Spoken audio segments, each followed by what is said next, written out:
So, using a pesticide and fertilizer safety. Ask this question, what is a pesticide? All right, so the definition we're going with today is this one right here. A pesticide is a substance used in an effort to control pests. Now, a pesticide could be an insecticide applied to these laurels to control this wax scale. All right, or it could be an insecticide applied to these roses to control the rose slug. Those have certainly been plentiful this spring. You'll see the damage there on the rose foliage. It could be a fungicide to control a fungal disease like this powdery mildew that you're seeing on the Manhattan lawns. Or it could be a fungicide to help minimize damage from black spot on roses. A pesticide could be a bactericide that's used to help minimize damage on apples from firefly disease, which is a bacterial disease of apples and other fruit. It could be a miticide to control red mites, like you see this little red spider mite right here on the leaf of this floral bush. Or it could be a miticide to control these aerophyte mites that you see on that pine needle leaf. Would that also considered an insecticide also? Well, an insecticide, yeah, because technically it's not an insecticide because a mite is not an insect. It's it's not. Okay. But in the general scheme of things, yeah, it's an insecticide. Okay. Yeah, because you're killing a bug. Yeah. But in this case, they're classified as a miticide because they will not have activity against some other insects, but they will have activity against mites. I said, okay. It could be a rodenticide to control a rodent like this vole you see here. Okay, so that's what pesticides are. Also, it could be an herbicide to control a weed such as this hairy bittercress or this henbit growing out. So, a lot of different pests. Okay, you can have insect pests, weed pests, disease pests, and there are different pesticides to control or help combat those pests. And I want to focus on that. I want to make that good clear because a lot of folks will refer to a pesticide, an insecticide is what they consider to be a pesticide. That's just one. Okay, there are a lot of different pesticides out there, not just insecticides. But anything to control a pest is a pesticide. So, pesticides can be classified by their origin. All right. For example, a synthetic pesticide is one that is made in a lab somewhere. Okay. It is the components in that product are synthesized. Now there are others though that are natural. They can be derived from plant material, or they can be biological in nature. You know, a plant-derived pesticide, an example would be pyrethrin insecticide. It is derived from a compound in the chrysanthemum flower. Okay, biological. There is an insecticide called spinosad. Well, it is derived from a bacteria. Okay, fungal pathogens, parasite. There can be parasitic nematodes or parasitic flies that are used to help control large caterpillars like hornworms and such that get on tomatoes because they will lay eggs actually in the worm itself, and then when those eggs hatch, they destroy the worm from the inside. Okay, those are forms of those are forms of pesticides, and they're natural in origin. Now you also have the extraterrestrial origin, or those that originate from extraterrestrial means, and those are compounded using materials obtained from meteorites and materials left by alien visitors. I just make that up. Okay. So we're talking about synthetic and naturally derived products. Now, what is a fertilizer?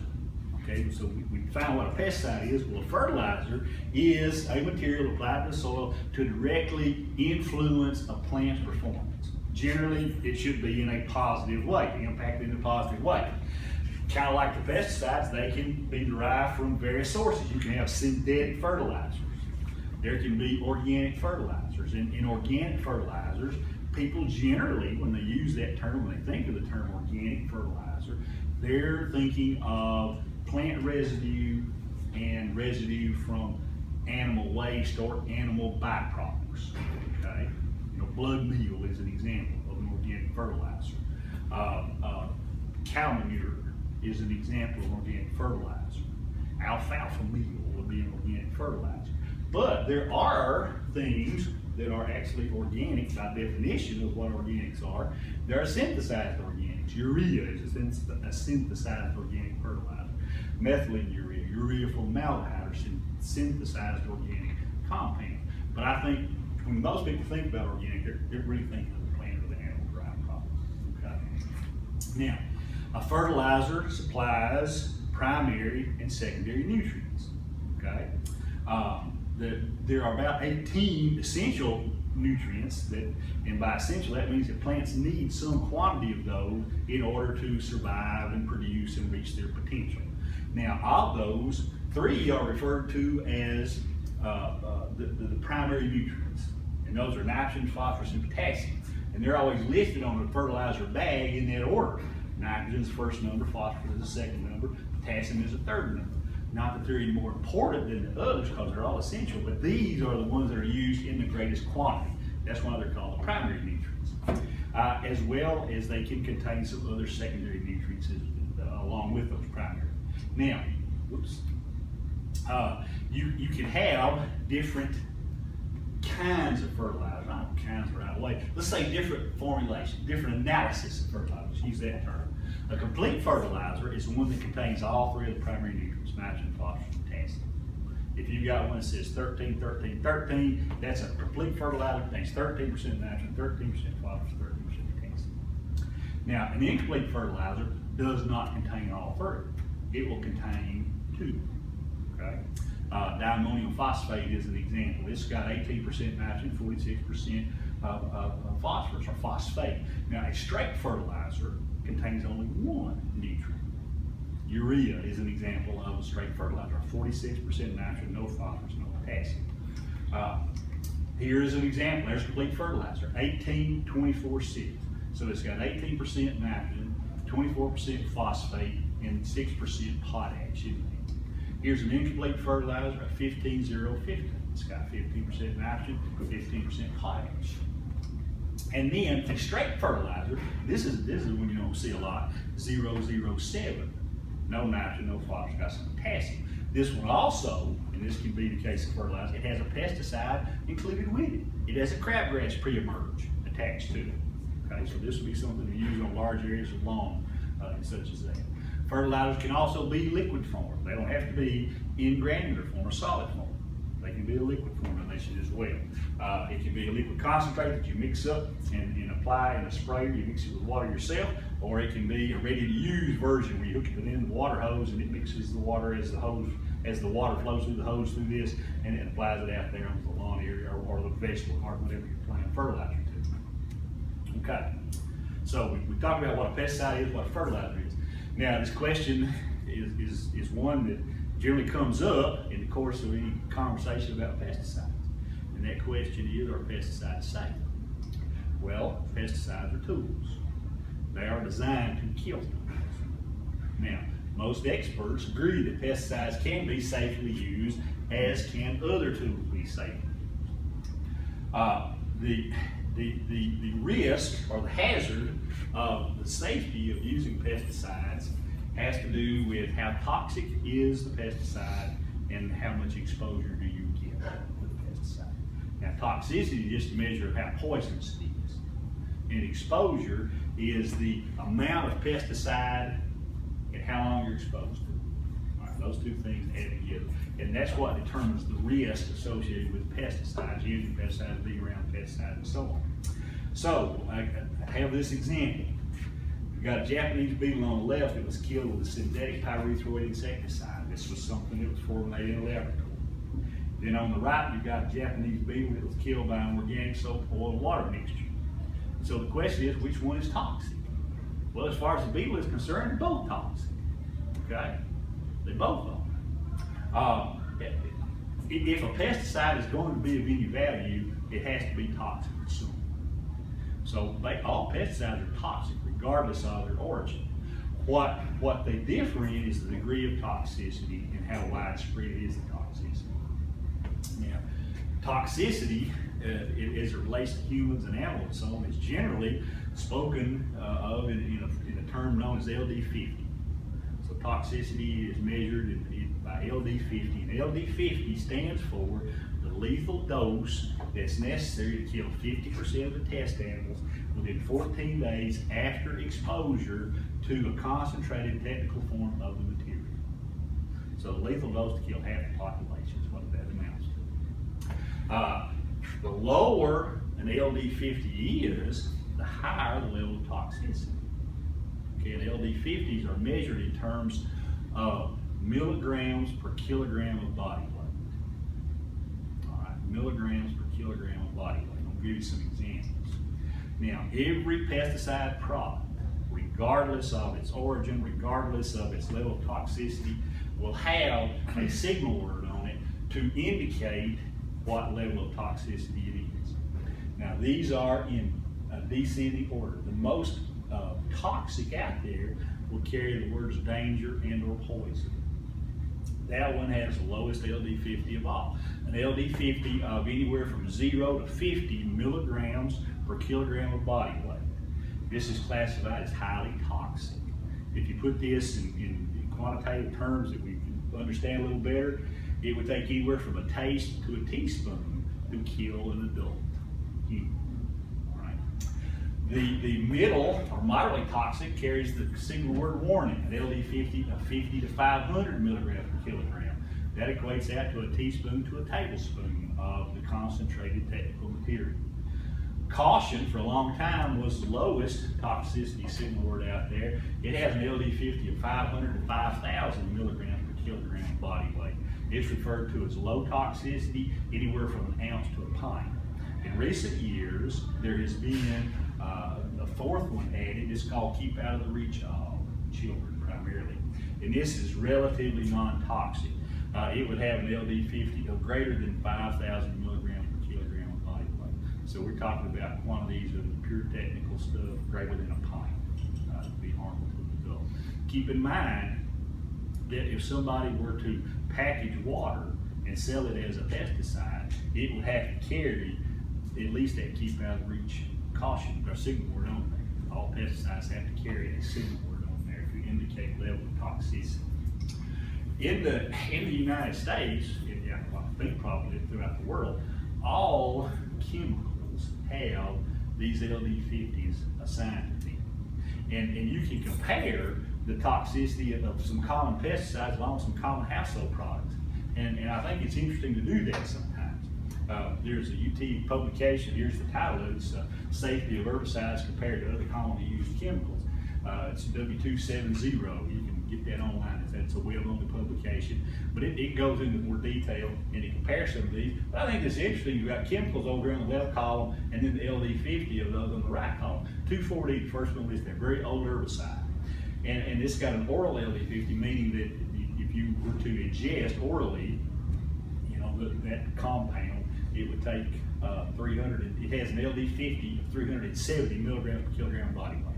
So it falls in that moderately toxic category. Glyphosate, anybody know what glyphosate is? It's Roundup, okay, or the equivalent of Roundup. That's the active ingredient in Roundup. It's got an LD50, it would almost be in that keep out of the reach of, because it's got an LD50 of over 5,000. Okay, but it would carry. It's going to carry the caution, the warning signal. Trimate Classic is another broadleaf herbicide greater than 1550, so it's in that moderately toxic range. Paraquat, it's a contact herbicide, 310, so it's a fairly, it's moderately toxic. Prodiamine is an herbicide that's used for pre-emergent weed control, greater than 5,000 LD50. Acetic acid, 3,310. Anybody know what acetic acid is? It's vinegar, okay, household vinegar, acetic acid. So it has, it's fairly lowly toxic. Sodium hypochlorite, 192. Now, so far, that's been the most toxic thing up there. What is sodium hypochlorite? Household bleach, okay, household bleach. Caffeine, 127. Everybody knows what caffeine is. It's in the coffee and in the soft drink. Well, from a toxicity standpoint, caffeine is more toxic, in the right quantity than some of these other things. Nicotine, 3.4, the most toxic stuff there. And salicylic acid, 200. What's salicylic acid? primary component of aspirin. Okay, so I think it's interesting sometimes just to compare toxicities of common household products to some commonly used pesticides.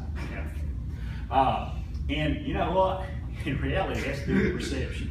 So how many people start the day, or at some point in the day, they've got the caffeine, they've got the nicotine, two of the most the most highly poisonous compounds there. They start the day with it, or the end of the day with it, or several times throughout the course of the day. Well, it does have to do with perception. Okay, perception of risk has a lot to do with that. It really does. And to give you an example of that, I want you to consider this: dihydrogen monoxide, DHMO. Back in the early 90s, or in 1990, the early effort to ban dihydrogen monoxide is contributed to 3 students at the University of California, Santa Cruz campus. They established a well presence early on, and from that, there sprung up these anti-DHMO organizations, and there's one still active today, bandhmo.org. Well, where people would go, encouraging the banning of DHMO, dihydrogen monoxide. Now, why? Well, there's some characteristics here of DHMO. It's a colorless and odorless compound. It's estimated by the World Health Organization to be responsible for approximately 2 million deaths worldwide each year. Okay. Many deaths are the result of accidental inhalation of DHMO.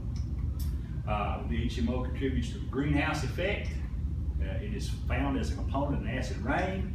It has been found in malignant tumors of human cancer victims. It's an additive in junk foods. It's a highly reactive hydroxyl radical that's shown to mutate DNA, denature proteins, disrupt cell membranes, and chemically alter neurotransmitters.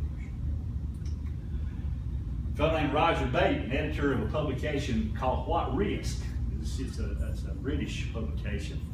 Asked 123 people if DHMO should be strictly regulated or banned by some authority, like the British government or the European Union. And of those, 6% or 6 people said no, 5% of the people.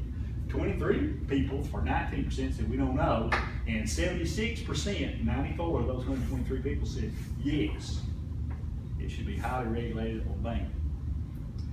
Well, dihydrogen monoxide is water. Okay? That's what it is. That's what it is. So 94% of the people, based on just those statements, which were all true, okay, people drown every year. 2 million people drown. Why they drown? Because they inhale lungs full of water.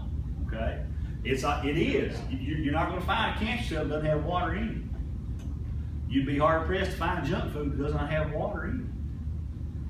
It causes tremendous, physical damage to buildings and roads, highways, so on every year. But it's your perspective. So that's just something to kind of keep in mind, I think, when we think about toxicity as relates to pesticides. A fellow named Paracelsus, he lived from 1492 to 1541. He is the founder of toxicology, or the study of toxicity and toxic things in the world. And he said, what is it that is not a poison? All things are poison, and nothing is without poison. It is the dose only that makes a thing not a poison.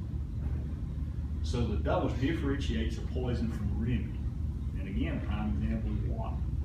Okay, water is essential to life. Not enough water, you will die. Too much water, and I'm not talking about from a drowning standpoint, but there are people who have died from over intake of water, and they've disrupted cell death. Just so much water disrupted cells that cause cell death and it caused them to die. Okay. So that's the thing to keep in mind. It has to do with the dose, in many cases, determines the toxicity of something. So, talking about toxicity, pesticides are potentially dangerous to people if exposure is high. No question about it. I mean, pesticides are designed to kill them, okay? Not designed to kill people, okay? Not designed to kill other animals, or not many other animals, but they are designed to kill them. Relatively non-toxic pesticide can be dangerous if the exposure is high. If it's high enough, then long enough. The different effects of pesticides include the acute effects, the chronic effects, as well as the allergic effects.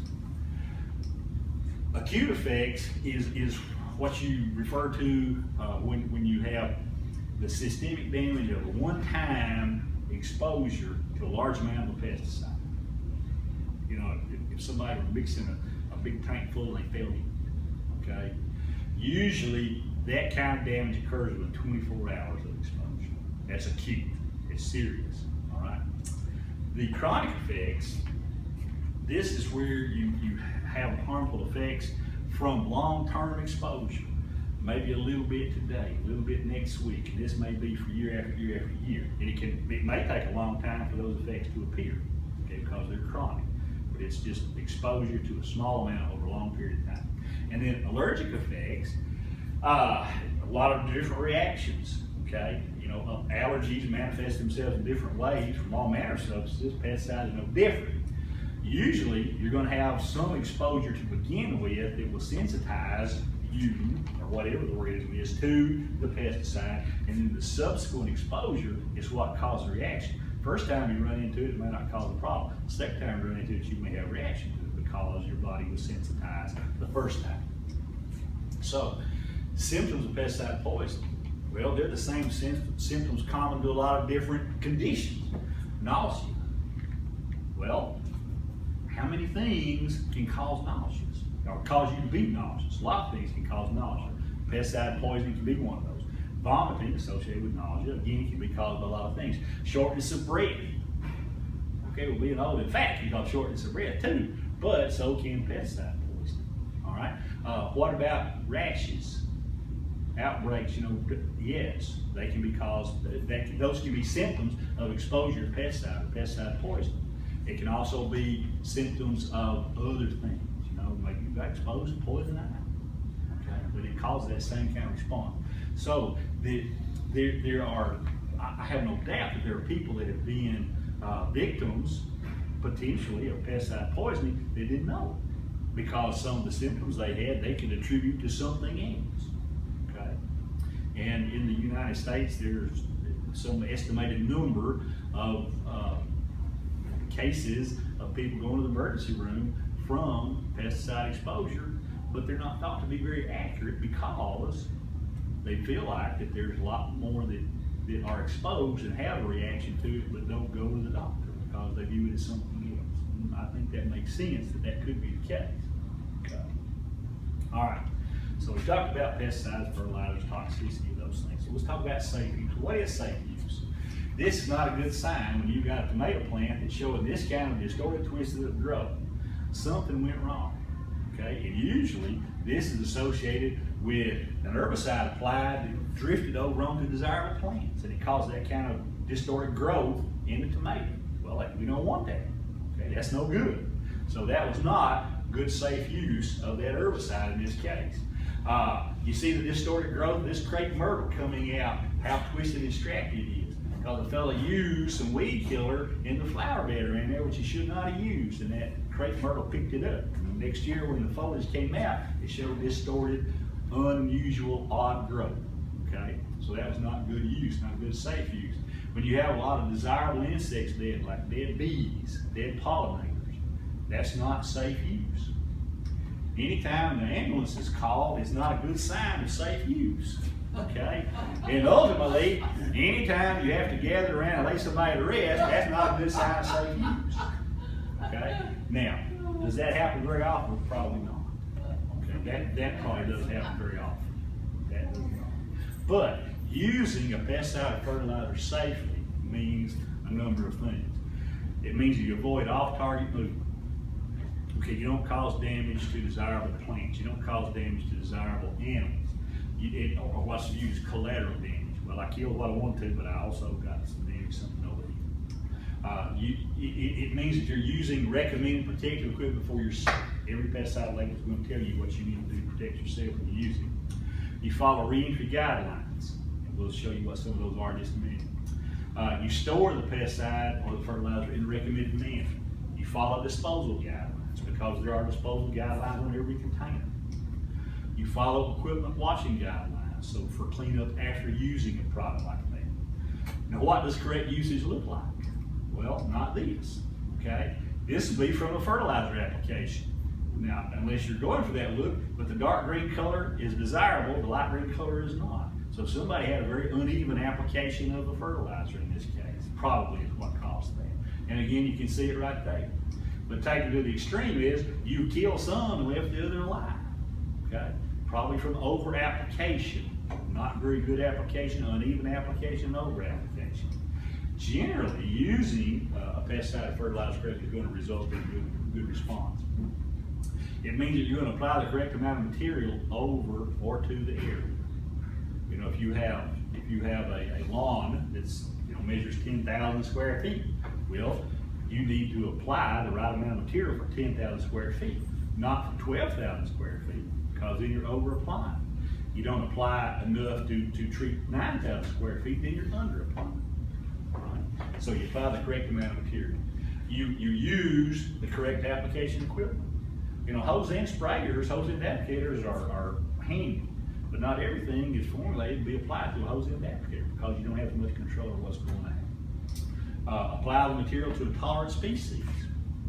There are herbicides that can be applied to Bermuda grass, for example, to control weeds. Well, you cannot apply that same herbicide to tall fescue because it will kill the tall fescue, but it will not kill Bermuda grass. So you have to know that. You have to make sure that you apply what you're applying. The species, your desirable species, is tolerant of that product, of that compound. Apply the material that will target a susceptible pest. Now, there you know, tons of herbicides out there. There's some that kill grasses, some that kill broadleaves only, some that will kind of kill most everything. They're total kill. All right, if you misidentify sedge, let's say yellow nut sedge as a grass, and you apply a grass herbicide to it, it will not kill that. And you're going to become frustrated. You're applying pesticide unneeded, okay, needlessly into the environment because it's not going to do any good. It's not going to do any good at all. It's got to be applied to a species that it will control. The target has to be susceptible to the pesticide in order for it to be of any value. Apply the material at the correct time. And I don't mean 2 o'clock in the afternoon. You know, it's the stage of the pest, the stage of its growth, the stage of its development, etc. That influences how effective a pesticide can be. Correct usage usually yields desirable results. Okay. So how do you know? You read the label. I am not going to pretend that labels are fun to read. They're not. Okay, they're not great literature, not by any stretch of the imagination. But they do have your guidelines on there, and they tell you how to legally use that product to get the best benefit out of it and to cause the least potential undesired damage. That label is going to tell you a lot of things. It's going to tell you what the active ingredients are. It's going to tell you precautionary things like protective equipment use, statements of treatment, okay, in case somebody does come into contact with it, how to protect yourself, and so on. Here's examples of it. Trimate 1000. Right up here, you've got active ingredients. They're listed. It tells you what's found in there. See your caution, your signal word on here, warning. All right, so that tells us that's a moderately toxic material. Precautionary statements, personal protective equipment. It tells the applicator the minimum things they should wear to protect themselves while applying that material. Treatment, statement of treatment.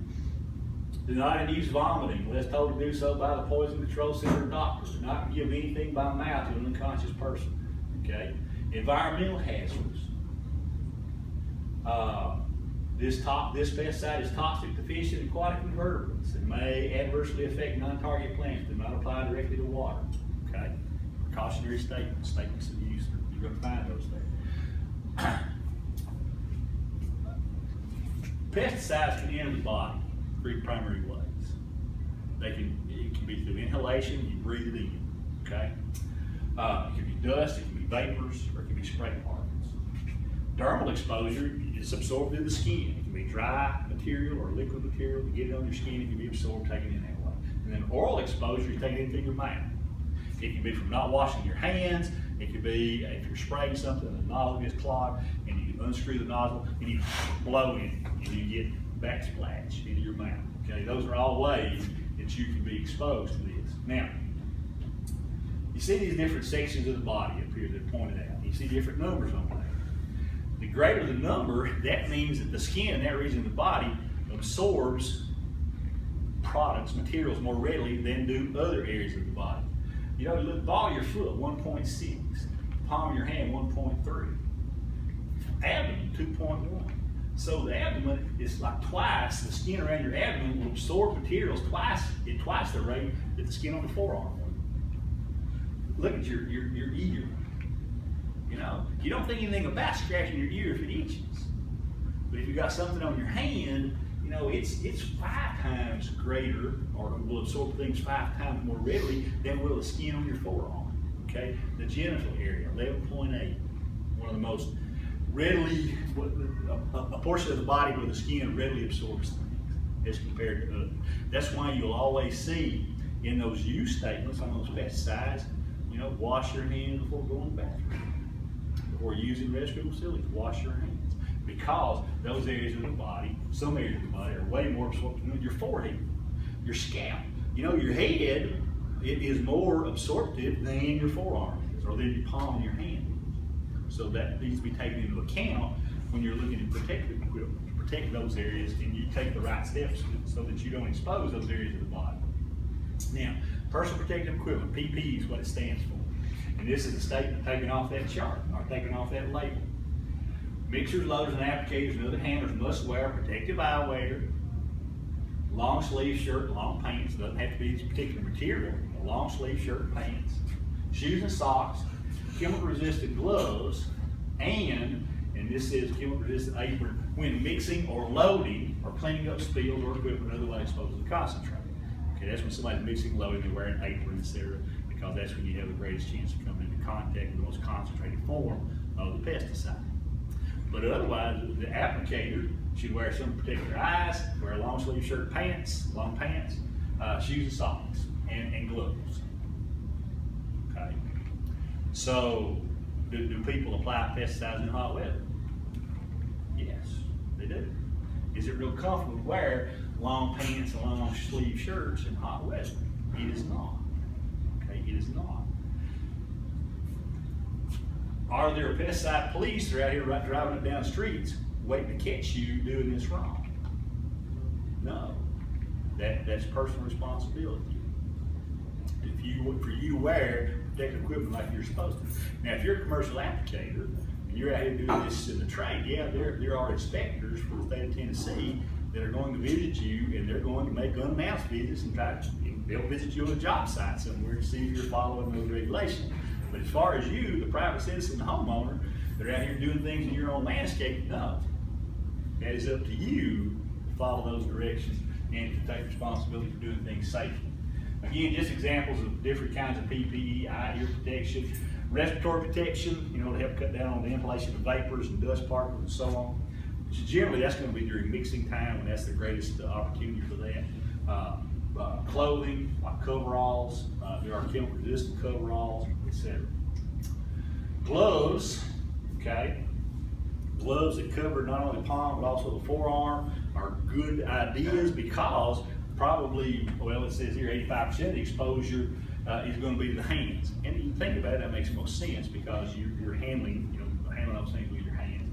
13% of the forearm. So it's a good idea to use waterproof and chemical resistant gloves that are not only cover your hand, go ahead and reach it on your forearm. And those can be purchased lots of places. And you know, even a rubber glove.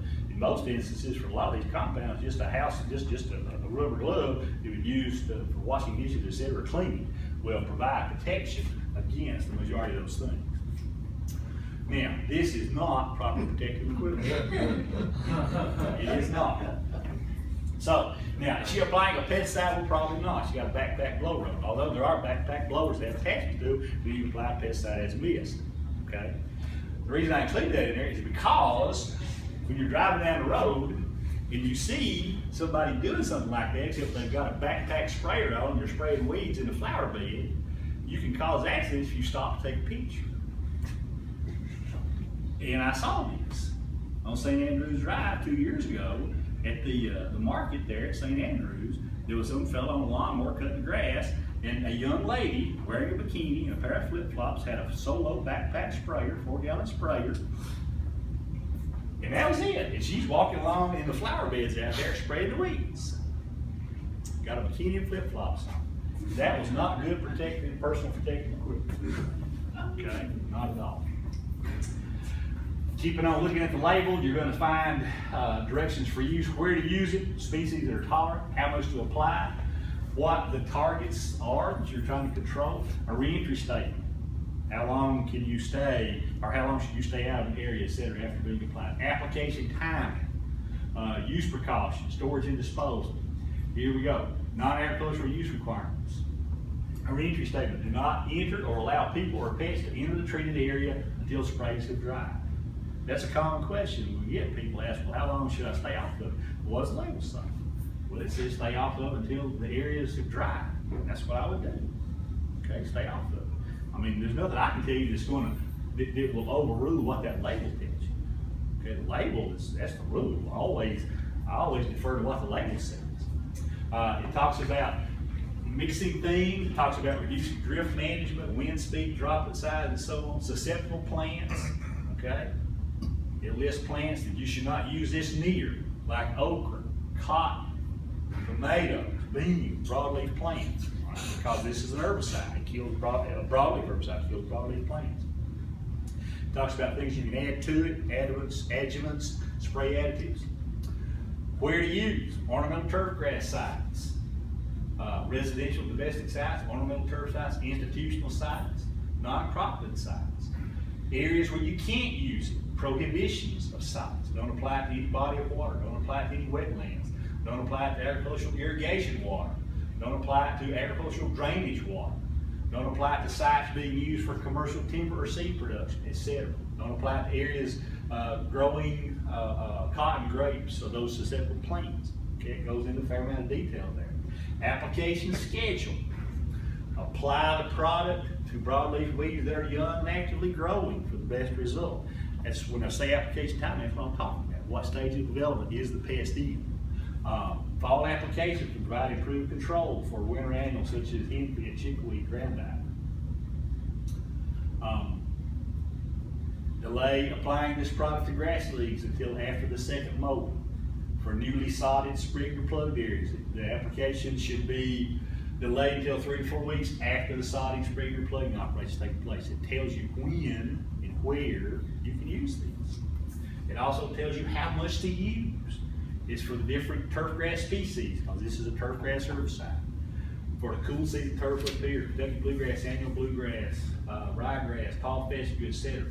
It's got the rate, how much spray volume, how much water to use, etc. Warm season turf. It talks about spot treatments. You only need to treat small areas, not large areas. Okay, it tells you how to do that. It tells you restrictions for applying these to different sites. How much can be applied to a given site? How many times can be applied? What's the minimum time to wait between applications, etc. And then it's got the weeds control. If the weed you're want to try to control is not on that list, chances are real good it won't control it. Okay? Or if it's a bug, if it's an insecticide, you're trying to control the insects, if that bug's not on the list, chances are it won't control it. Now, that thing we're talking about, timing. All right? This is a picture of a label. When to use this product: apply when weeds are small and actively growing. For large crabgrass, large smooth crabgrass, do it in the spring from the time it emerges until the crabgrass is 3 to 4 inches tall. This is young crabgrass. Okay, the product will control that. This is mature crabgrass over here. It's already making a seed here. You can apply that product to this crabgrass over here. You will not control it because you waited too long. Okay, it's at the wrong stage. That's why timing is so important. Instructions for storage and disposal. You're going to find those on that label. Okay, so you read the label, you wear your good protective equipment, but using some common sense also comes into play. So this character, he looks like he's got his gloves on, he's got a long sleeve shirt, he's got a long pants. We're assuming he got on shoes and socks, you can't see, but probably he does. He's got head covering on. Maybe he's got eye protection, I don't know. But you know what, he's spraying up. What happens when you spray up? It comes down. Stuff comes down, exactly right. So what comes up comes down. It's a good idea to avoid spraying directly overhead if you can help it. If you do, don't stand there with your mouth open. Okay? Don't do that. But it's better to not do that anyway. Okay? Don't stand and spray directly overhead because you're going to get some drip back on. The chances are really good anyway. Also, so this fella sprayed this fence row, this fella sprayed a tree line. This is the backpack mister I was talking about. Is there anything inherently wrong with what they're doing? Well, I mean, this guy, he got on a short sleeve shirt, you know, he's hot, he didn't care. Yes, that's his prerogative, I suppose. But what's on the other side? If you had this pretty little pond with some nice koi fish in there, and these are insecticides, you probably just killed every one of those fish. Because you get that drift or you get droplets that land over that body of water, because there's plenty going to tell you on the label that these things, that those aquatic vertebrates and invertebrates are sensitive to those. If this were to happen, who's at fault? The applicators at fault. Okay, it's not the maker of the product. They plainly said don't do that. So knowing where you're applying, knowing what's on the other side, because anytime you put something in the air, it has a chance that it's going to go somewhere where you did not intend it to go, depending on conditions.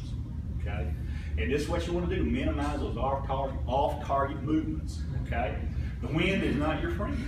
You know, it doesn't take a lot of wind to blow a spray drop off target. It doesn't take a really heavy wind at all. Big fat spray drops, they're kind of like big fat brothers-in-law. They don't move all that much. The bigger the spray drop, the less likely it is to be blown off course. Okay, be careful what you step in.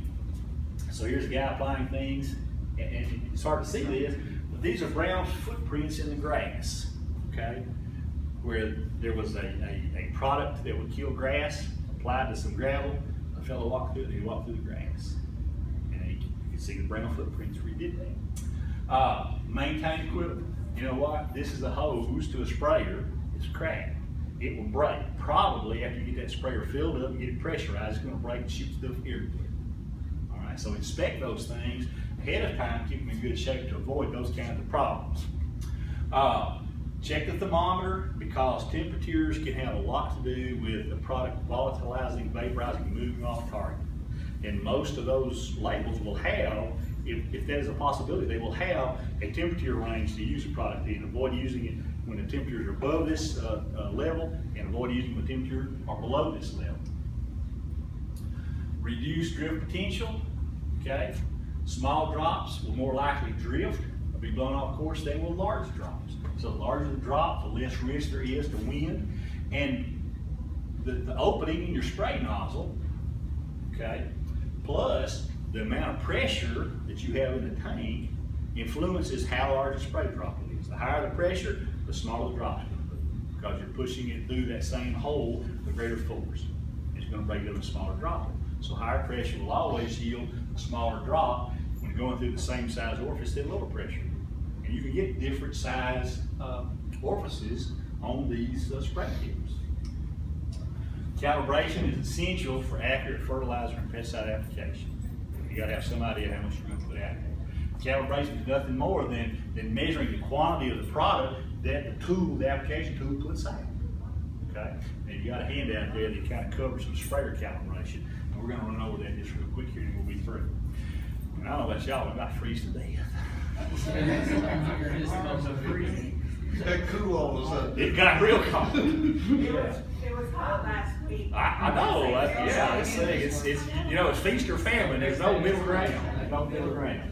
Calibration is, again, it's the measurement of the quantity put out by an application by a tool over a specified area. Broadcast applicators, it can be backpack sprayers, it can be hose end applicators like this guy's using here, it can be a code, a two nozzle loop type sprayer, for large areas and so on. But you calibrate all those things, okay? And if you don't have at least some rudimentary knowledge of what's putting out, then you're guessing, okay? In order to have some idea about how to calibrate the thing, you got to have some idea how big the area is. So you need to be able to measure the area. A lot of lawn products and most pesticides and fertilizers are expressed, the quantity of treatment rate is expressed in terms of pounds or ounces per 1,000 square feet. So for most lawn and garden applications, you want to know the square footage of the area, right? Different formulas, offshoot. You get through school, well, they tell you, this is the way it works someday. Well, here's where this math comes in, this ports someday. All right. right? Even if you're just gonna try to fertilize the yard, math comes into play there a little bit. If you got a rectangular square area, length times width will give you the area. Circles, and fortunately, there's not that many circles in most common landscapes, but if you have to measure a circle, get the area of it. The area is pi times radius, and that's one, radius is half the diameter, okay, half the distance across the thing. And pi is that constant, 3.14 will suffice, that gets you close enough, I think.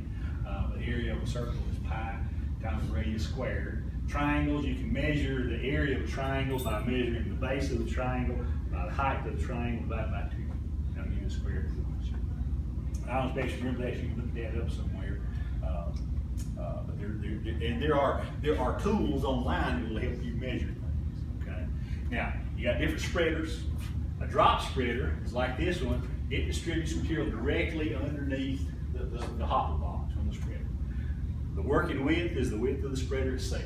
This is probably the most accurate out there because you don't worry about wind blowing off target because you're very close to the ground, and walking speed does not influence the distribution rate of a drop spreader because it comes out, it's metered out at the same rate. If you walk fast, it puts the same amount out, you just cover the ground faster. Okay. This one is easy to make skips with because if you don't overlap a little bit, then you're leaving a gap between each strip. Okay, so that was easy to make skips with. A broadcast spreader, this one you cover area faster because it throws material out in an arc. The faster you walk, the wider the arc up to a point. So walking speed influences distribution rate. With a drop spreader it does not, with this spreader it does. The faster you walk, the bigger the arc. You put the material out over a wider area, so you're putting less material per unit of area.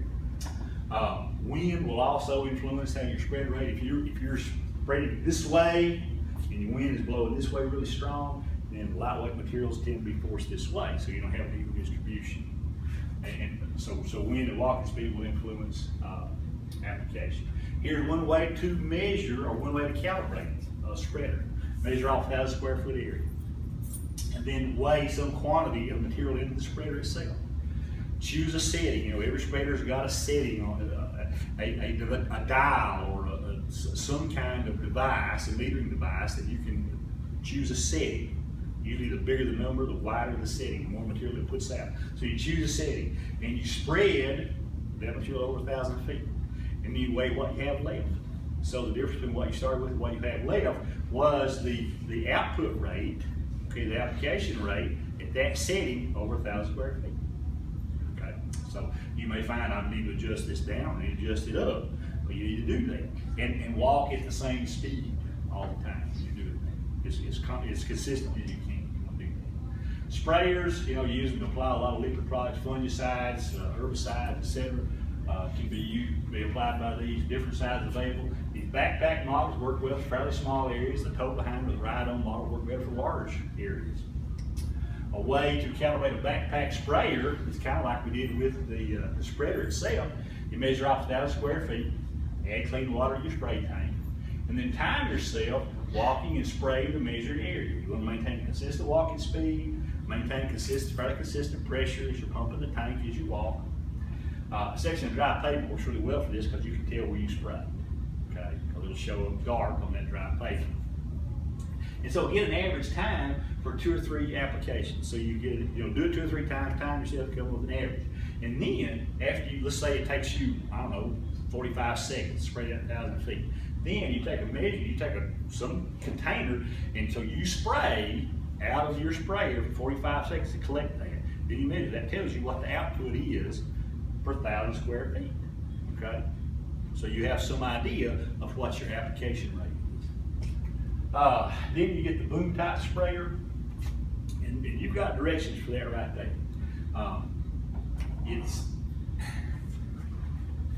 It's not a hard thing to do. It just takes a little time. Distance between the spray tips comes into play here. So the number of spray tips in this chart will help you tremendously. And the distance between them tells you how long a test course you need. Okay?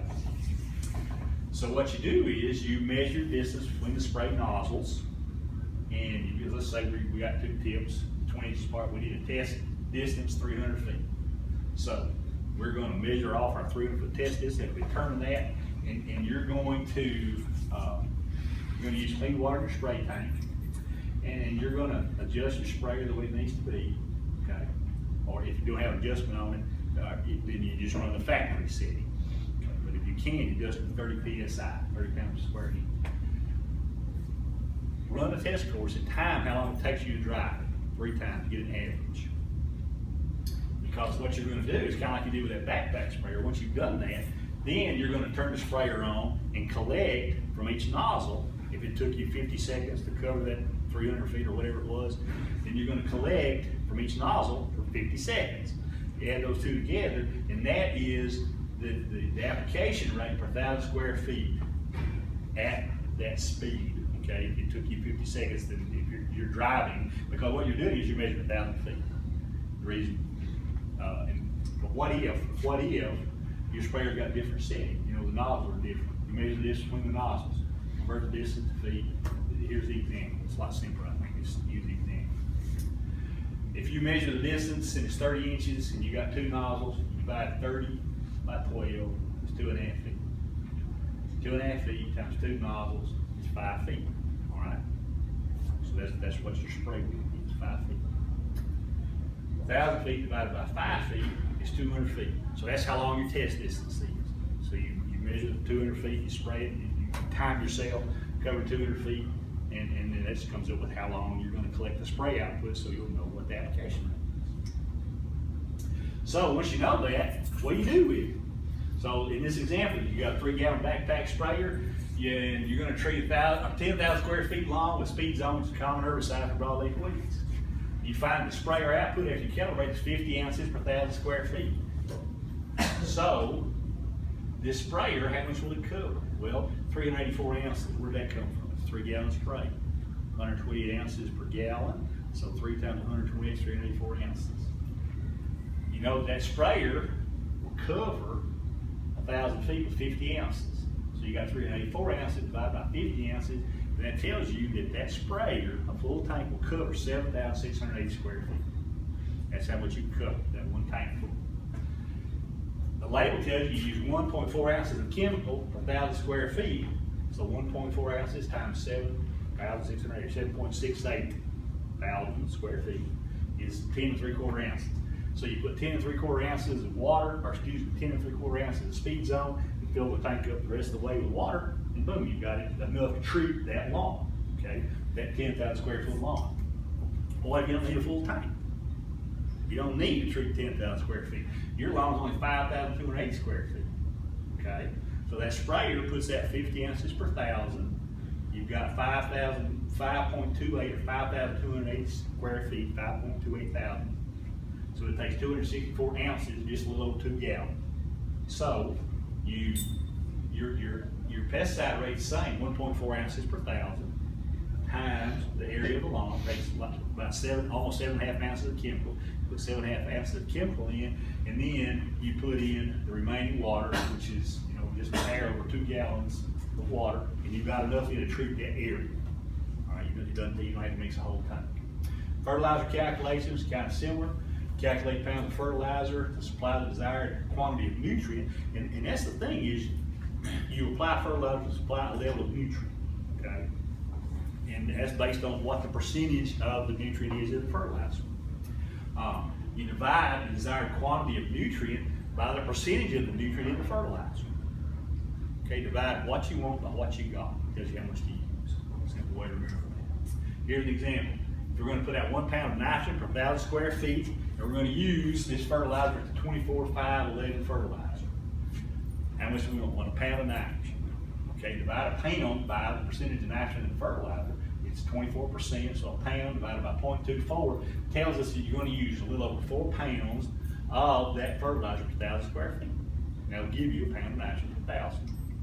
To calculate the total pounds of fertilizer needed, you just multiply the pound needed by 1,000 square feet. So from the previous example, we got 13,260 square foot lawn. It takes 4.2 pounds per 1,000.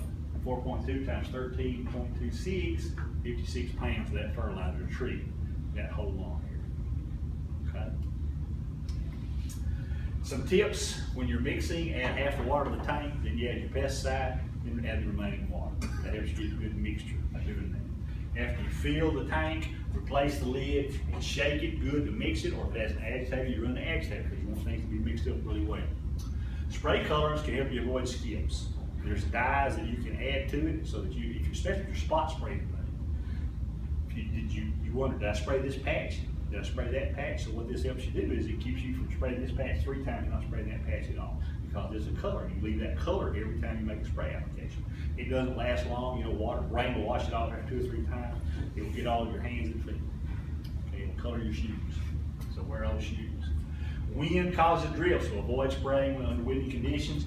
It's a good idea to dedicate one sprayer for herbicide. Don't try to use the same sprayer to kill weeds and to control insects and disease on your desirable plants, because you're going to get some carryover and you're going to have some mistakes.